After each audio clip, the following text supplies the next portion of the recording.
आज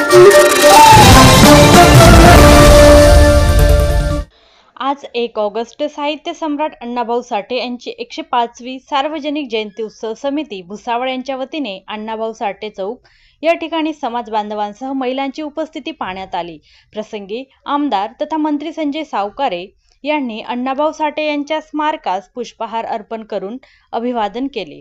प्रसंगी जयंती समिती मार्गदर्शक विकास वलकर, जयंती समिती अध्यक्ष विलास गायकवाड, उपाध्यक्ष अविनाश बिराडे व समस्त भुसावळ समाज बांधव यांच्या उपस्थितीमध्ये उत्साहपूर्ण वातावरणात कार्यक्रम पार पडला। प्रसंगी मंत्री सावकारे यांनी बांधवांसह जयंती भरल्याचे पाहण्यात आले।